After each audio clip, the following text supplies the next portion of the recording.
Welcome back to the channel. Today, grilled salmon, avocado salsa. Perfect summer dish. Let's get started.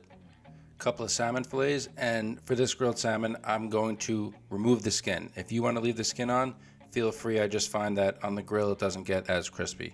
Run your fingers along the belly of the salmon, make sure there's no bones in it. A lot of times I get salmon from the supermarket, it says deboned, but I find bones in it, especially after you cook it. It's really annoying, you don't want to find bones in it.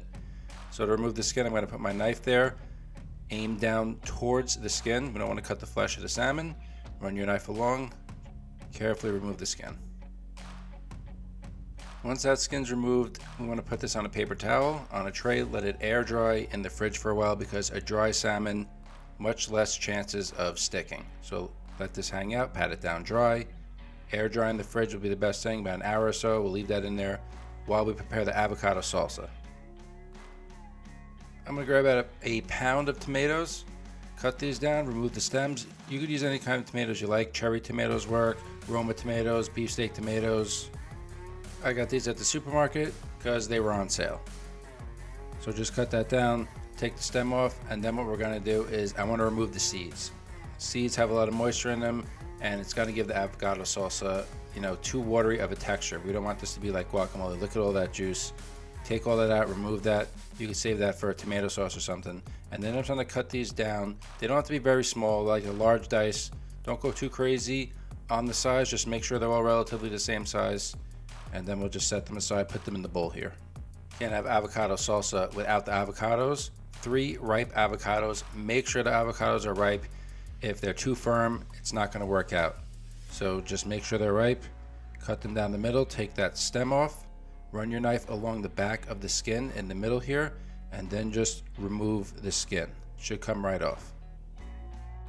Once you have the skin removed, same deal as the tomatoes. Want to cut them down and then dice them in about the same size. Once all the avocados cut, I'm going to add them to the bowl with the tomatoes. Also, this avocado salsa, you can make this ahead of time. Let this hang out a day in the fridge, let those flavors really develop.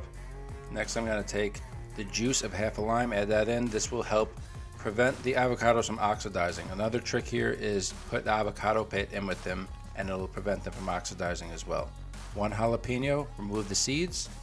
This we want to cut a little bit smaller, so we want about a small dice on this. Cut that down, dice it up. I'm going to put the whole jalapeno in the avocado salsa. Obviously, if you want less heat, use about half a jalapeno, or just leave out the jalapeno in general.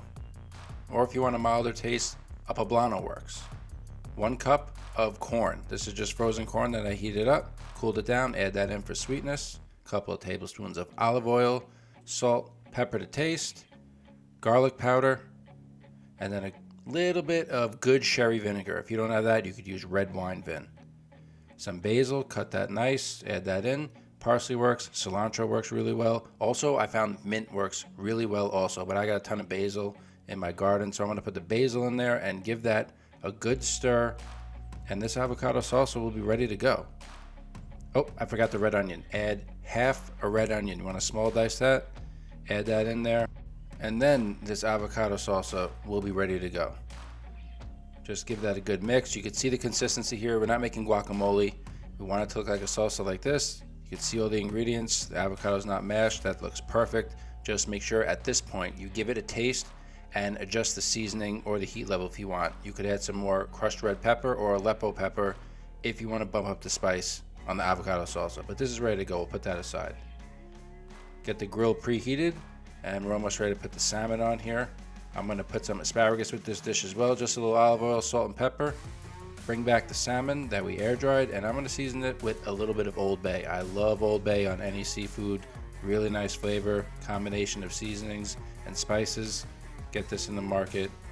Old Bay seasoning, touch of salt, and then we're ready to put these guys on the grill. We're going to leave them on about 4 or 5 minutes on one side, and then we're going to flip them and just leave them just a couple of minutes. They'll be done. On the other rack here that's higher up, I'm going to put the asparagus. This way, while those 4 or 5 minutes the salmon goes, asparagus will start to get tender. Take the salmon off, and then we can put the asparagus on the lower rack, give it a nice char, and finish it up. Salmon's ready to go. Flip it over another couple of minutes, and this will be ready to go. Let that rest, bring it in, top it with that avocado salsa, and grilled salmon, avocado salsa, ready to enjoy. Perfect summer dish. follow for more recipes.